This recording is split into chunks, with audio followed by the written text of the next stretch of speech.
Kind of like that intro. How's everybody doing? Hope all is well. Let's see. Test. Oh yeah, mic's working. Mic is working. Mic is working. Hello. Um. Quick thing. Well, maybe not so quick. I don't know. But a quick thing before we start. I'd like to give out my heartfelt prayers to Charlie Kirk's wife, two daughters, and other family members, his friends. It was quite a loss, um, senseless act of violence against him, all for wanting to start a conversation and have that communication open between people that disagree. Because without it, he's always said in his videos, it can create violence. But there are people that take it to an extreme, and I'm talking about the left, Democrats. If you find it hard to hear or listen to anything that I'm saying, then you're more than welcome to turn it off now. There's going to be other stuff, non-political, but I did want to get this off my chest. I've watched Charlie Kirk's videos for years, off and on, never steady. It's usually when I remember, or it's like something popped up in my YouTube feed, and I always loved the fact and admired him for getting out there and doing what most of us uh, don't do. Maybe wish they could do, um, and yet we falter at the door. We never take that step, and he did. He took that step, and he went, and for 10 years he was just off and running. Probably even longer than that. Um, and he'd go to these college campuses, and he'd be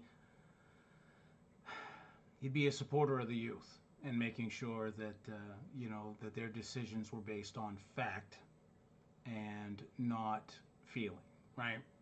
Because when we base our decisions off feelings, that's when people get hurt. That's when you can get hurt. Not saying it would happen, but that's usually how it goes because you're not dealing with facts. I think the left is they need a wake up call, and I don't know who can do that for them. I'm a registered Republican. I've always been a registered Republican, um, and I make no bones about that. And I'm a Christian. I believe in our Lord Jesus Christ, our Savior, died on the cross for not only me but for you as well, and whoever's watching. That's why we know Charlie is in heaven, uh, next to Jesus. And we'll all get there, assuming that we believe in that. I know there's lots of different viewpoints on religion and religious beliefs, um, but Charlie's it was definitely he's there. And again, we'll meet him someday. But I just wanted to say a few words, about that, because that was a tremendous loss, um, to a lot of people. He was able to get out there and use faith and fact, and debate people, a lot of hostile people, and he would get death threats, numerous death threats. And of course, he had the security detail with him all the time, and everywhere he went, even if it was to go to the gas station, you got to have security detail. And what a way to live, though. But he chose to do that because he knew he was doing the right thing. So, God bless you, Charlie Kirk. You're in a better place. Amen. So, on to today's topic. As you can tell right over there, Nightmare on Elm Street. I was able to get, finally, um, a movie prop that I was going to use as a costume to dress up along with my kids going trick-or-treating this year. Well, this prop took me forever to get a hold of. Um, I was able to get a really good deal off of Evil Bay, and I'm going to show it to you guys. I was going to make a separate video, but I was like, you know what? Why not throw it on a live stream? I got time. Well, I might not have that much time. Family is due back, and there's going to be lots of noise. So we'll see how long this lasts. So I really do want to get to the main guts of the story. But I was able to buy myself at the beginning of the month a prop replica of Freddy Krueger's glove. Real leather glove, all metal. Absolutely loved it. And when I got it, I geeked out. Mind you, it is used, okay? But I don't mind. Again, that's why I got it on such a good deal. It wasn't like, you know, unopened, brand new in box kind of thing. No, it's worn. I think there was a piece of leather where you pull on the cord to tighten up the wrist kind of thing. That piece right there broke off. So I got to figure out. I probably can find some really thick twine or something like that. I don't know. And sew it myself. I know how to sew, hand sew. So I know how to hand sew. So.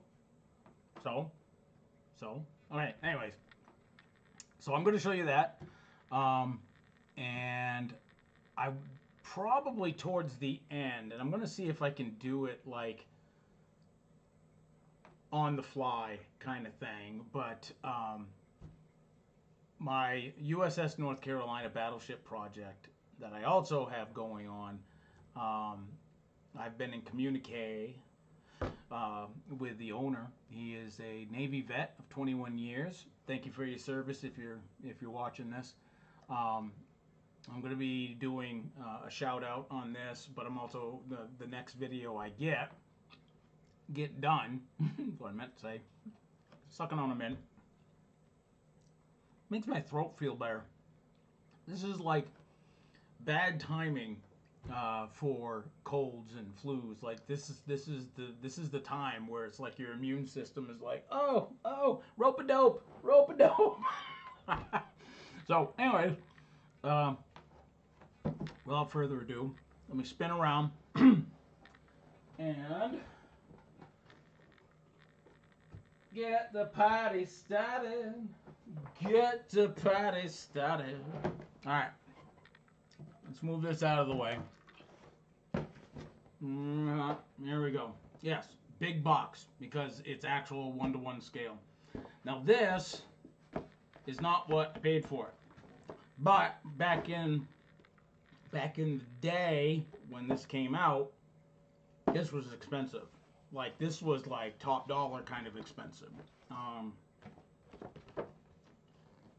The box is in really good shape. The Elm Street logo. You got Freddy's glove, prop replica. Says the same thing right there. And then there's of course the man of the hour. Bow. On the back. I'm trying to keep this Nightmare on Elm Street. And then of course you can see, without the glare, I hope, you can see the indent where the fingers and the gloves and whatnot. Now what's really cool about this is that this actually came with a fake like prosthetic hand for showcasing it on a shelf, which I thought was awesome. Let's put that right there. The glove. This, sorry for the camera wiggle there. This is Freddy Krueger's glove. Metal. Metal. And quite interesting enough.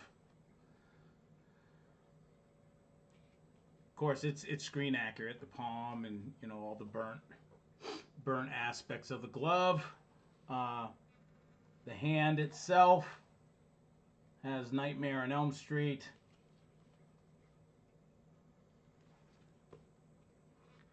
And of course, there you have it. This piece, right here, was supposed to, where is it? I think, oh, I'm covering it. This piece right here, oh my God. Right there. That's where it ripped off. Okay? But the detail on this is amazing. These, believe it or not, they're not sharp, which is a good thing, but pretty darn close. The points, however, and I was going to do it to the actual box, but obviously I'm saving the box for obvious reasons. But you can actually, I mean, with this goes through cardboard boxes like butter. It's actually kind of amazing, really. But the fact that this is, again, it's all metal. There are some issues that I think were attended to. This one, the loop, was somebody looped it back instead of going straight across. I think somebody pulled it back for whatever reason. But I might be able to fix that because I do have a soldering iron, and since this is just copper, right, which is what Freddy would have used in the movie, his character, you know, copper piping, you know, brass, things like that, things that are kind of easily, you know, malleable. So these joints all work. And again, this is pretty screen accurate. The only thing that's kind of, and this has been quoted on a couple other times, is this right here. How it's not rounded where the other ones are. And let's see, the pinky should be shorter. This joint right here, get a better idea. This joint should not be the same length as the other ones. This technically should come down like at least maybe a ½ inch, if not a ½ inch. That would make a world of difference when manipulating the pinky one. Now, since this is very old and not well used, but used, the joints, the actual joints in all the fingers, okay, I do need to not grease them, but you know, maybe put a little WD-40 or something like that in there, so that they move a little easier. Because right now, as it stands, these joints are pretty stiff. But yep, it would sit on your shelf or whatever, you know, as such. Kind of a cool prop, cool display piece. Of course, you can't see it because the angle or whatever, but oh, let's try this. There. Now you can. Then we'll put it off to the side. There. We'll put it on the box. So this is probably one of my second favorite bad guy. And you're like, who's your first? Darth Vader. Hands down, Darth Vader. Hands down. And they both, you know, have bad hands. But anyways, he comes in second. Freddy Krueger. Love the music to the movies.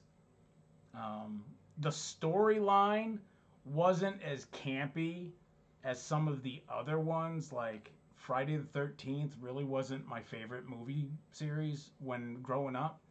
This came out, the first Nightmare on Elm Street came out when I was 10, and I think it was 85, might have been 11 in 86. So It might have come out in '86. But it was one of those 2 years. I was either 10 or 11 when it came out.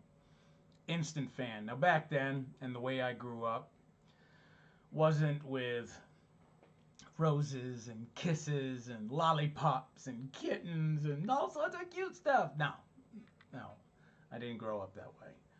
Uh, my family were alcoholics. Some of them used drugs, and you can only imagine we were like dirt poor, and that was probably an understatement. Um, Divorced parents, uh, both of which I could go into, but you know, it is what it is, right? They didn't really care, okay? So I was able to sneak into the movies. I mean, shoot, I used to hop trains and go from Oakland to Waterville over in Maine and back.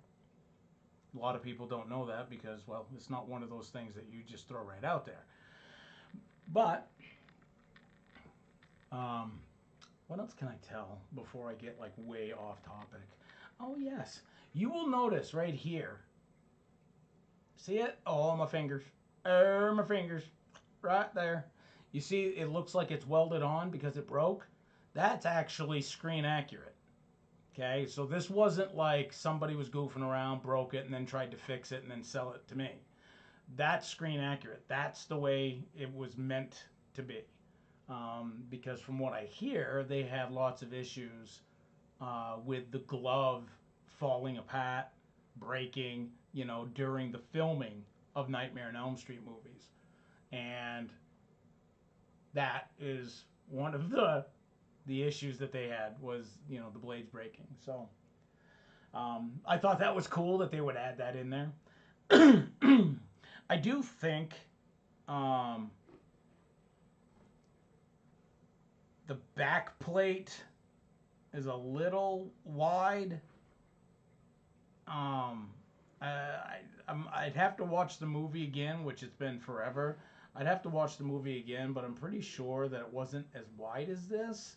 I thought the back of the hand plate was smaller than that. There is a ripple in this knuckle right here, and I'm still trying to figure out. I think that's part of it. Again, another screen accurate thing. Comment below if you know any different. It's that ripple right there on the knuckle. Boop, boop, boop. So, but this is the creme de la creme. I've always wanted one of these. I know, I'm just kind of like geeking out. I always wanted one of these, but Freddy Krueger's glove, guys. Like, for me, this is like the coolest thing ever. The coolest thing ever.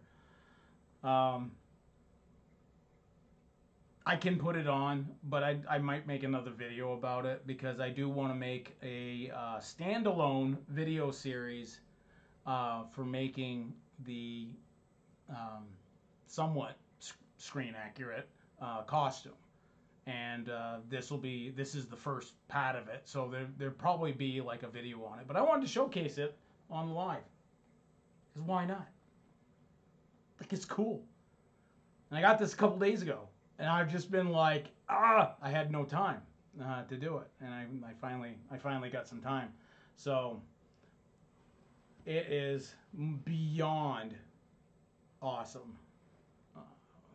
That's just like, and the fact that it's metal, right? To me, that just makes that makes it even more, I don't know, worth it. You know, again, it had I noticed some deficiencies in it, but it was only a couple. You know, like the ripped piece of leather right here, right? That's not a big deal.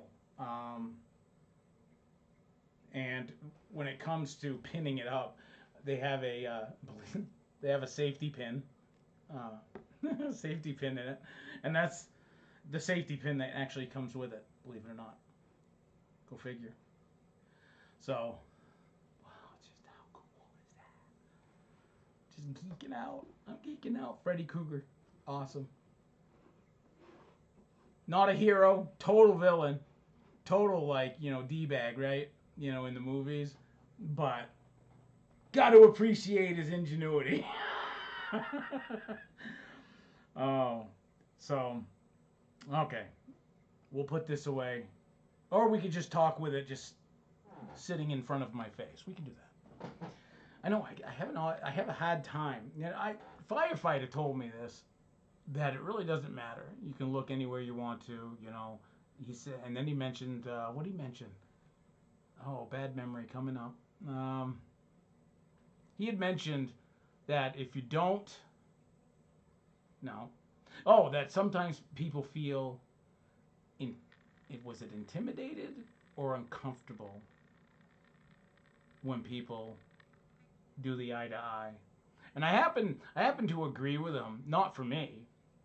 I grew up where eye to eye was the best thing you could do. You can tell a lot about a person when you're talking eye to eye. I grew up that it was respectful, you know, that you were paying attention. You weren't just, as you're talking, you're looking around. And it's like when you talk, and it could be part of the military in me too. Eyes on, ears open, mouth shut, right? that kind of thing, right? I know I have your attention. If I'm looking into your eyes, you're looking into mine. I know I have your attention, right? I don't know why. I don't, now I see squirrel moment. So yes. Putting this aside just for a second, I'm going to end it on the USS North Carolina 196 scale battleship project, all wood. I'm really pumped, really excited to get back into it. Again, it's been over 2 decades since I did this project, and unfortunately, I couldn't bring the project with me when I moved away from Maine. The project was oh boy. If I had to say a completion percentage, I'd say maybe 75. I could grace myself with 80, but I think if I just said it was 75% complete, and it was really just the mass detail or whatever that was ready to be put on. But again, mindset 23 years ago was RC warships, right? I was building it to be sunk, right? Or the possibility thereof, because that's what RC warships is about. Control it, you pew pew each other, and then it goes bloop bloop, right? This time it's different. It's not going in the water, I hope. And it'll be a display piece for many, many moons.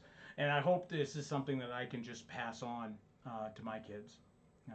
So it's one of those things that I want to do my part for humanity, at least in the McAllister household, and leave it there. Actually, no, I actually have one more piece after this, but I'll finish. So floatingdrydock.com, floatingdrydock.com. I didn't get a chance to set up picture and website information and all that other stuff. I will do that probably for the next time I do the Outlaw Saloon. Again, all are welcome to the Outlaw Saloon. We talk about anything and everything, as you can tell with this.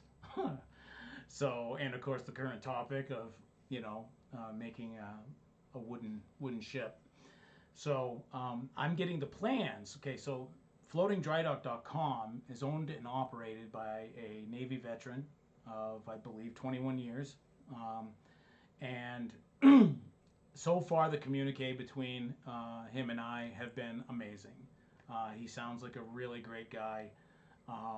But floatingdrydock.com is his business, and he's had it for decades.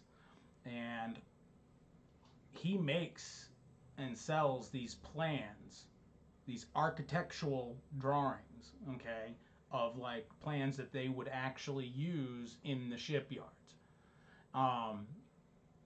So 23 years ago, I went and bought the exact same set of plans I'm buying now. Again, those plans couldn't make the trip. It was just one of those things that it was easier to kind of like trim the fat before we move, because the more we take, the harder it is to move, the more expensive it is, because you're talking more and more stuff. So that was part of the fat trimming, unfortunately. So who knew 23 years later that A, floatingdrydock.com is still rocking and rolling, which is awesome and it's good to know. And B, I can still get a hold of those plans, so I can start making the single keel, all the ribs, and I mean, my mind is already like a billion steps ahead right now, and I don't even have the plan set yet. That's coming, because right now it's the 14th. So in a couple weeks, I should be pressing that one single button to order, and poof, I should have the plans. And once I get the plans, I've already got the wood for the keel, and I believe I might need to buy some 1/4-inch ply, not the chipboard, okay, or the OSB crap. I'm talking like, um, well, maybe not, maybe not 1/4-inch ply, maybe the 1/4-inch boards, that they have over there, and I'll pick like what kind of tree, I'll use, whether it be, like oak or this or that, white birch or whatever. Pine has a tendency to warp, twist, any moisture gets to it, and it just goes, woo, gets all gnarly. So we don't want that. What else? I think that's it on that. So the next stream will definitely be showcasing a little bit more floating dry dock, because I told him that, because I appreciate what he does, that I do not mind promoting that. And I really do want to start getting into a little bit more of a promotional aspect in a lot of this stuff, and picking, whether it be albeit a friend that's a YouTuber like Motabomb Virginia, or Old Mac, or whoever, Floating Dry Dock. I don't think Floating Dry Dock has a presence on YouTube. I think it's website only, but I could be wrong. And again, I'll try and get you guys the address for it. But if you don't want to wait for me, and God knows I might even forget, floatingdrydock.com. It's all one word, floatingdrydock.com. So floatingdrydock.com. You can go there. You can check him out. I don't know how often he updates his website and whatnot, and he's got lots of links and whatnot going hither and dither. So, but yeah, I encourage you to take a look. Go check him out, especially if you're like a naval enthusiast, or you're just interested in, or just hey, you know what, I'm retired, looking for something to do. Maybe I'll build a ship, right? And you don't even have to do it in wood. I believe he also sells, or has links to other people who sell the fiberglass hulls and or the vacuum formed hulls and things like that. So yeah, go check them out. All right, so last and certainly not least, I believe I mentioned it on the last one, that the shed and the motorcycle are put on the back burner.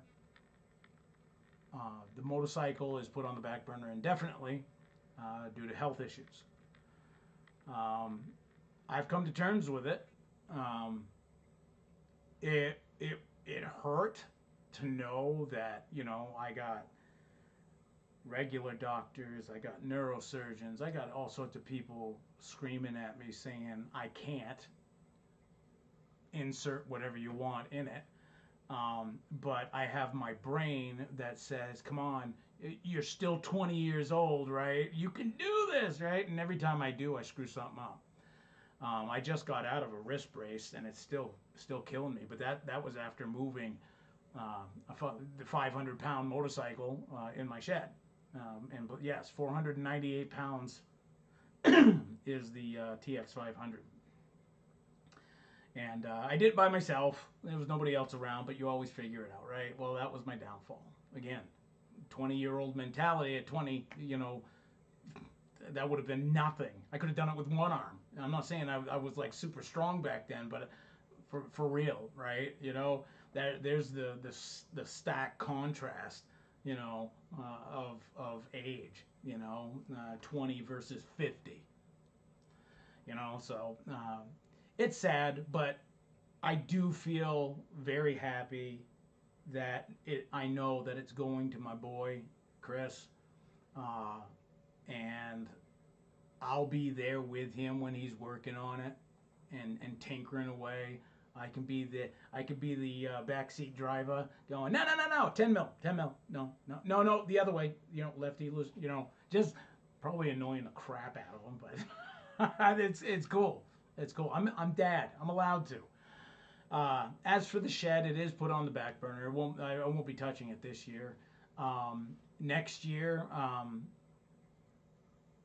if health issues allow, that's when I really got to get on that shed and get it fixed up, because fixing the shed is a so much a cheaper option. Not only doing it by myself, but I see the prices of other sheds out there, and they are insane.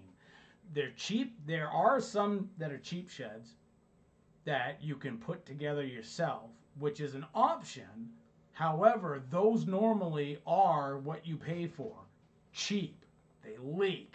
Doesn't matter how much goop you put on the corners. My brother-in-law years ago had one, and he couldn't get that thing to stop leaking. That thing leaked like a sieve.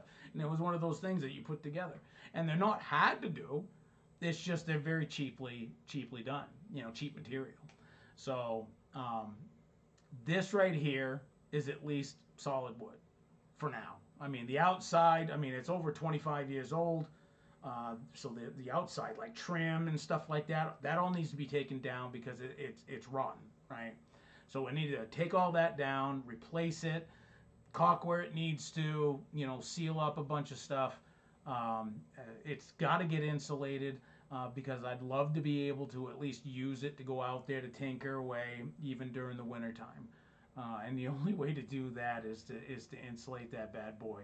But before I insulate that, every nook and cranny needs to be, sealed up, right? So it only takes one opening, and then, moisture gets in and then wrecks everything else. Then you got a bigger problem. Now you just wasted money on something that has mold in it. No, thank you. We don't want that. So I will leave it at that note. I hope you guys have a blessed day. It's Sunday, so just sit back, relax, enjoy, and peace out.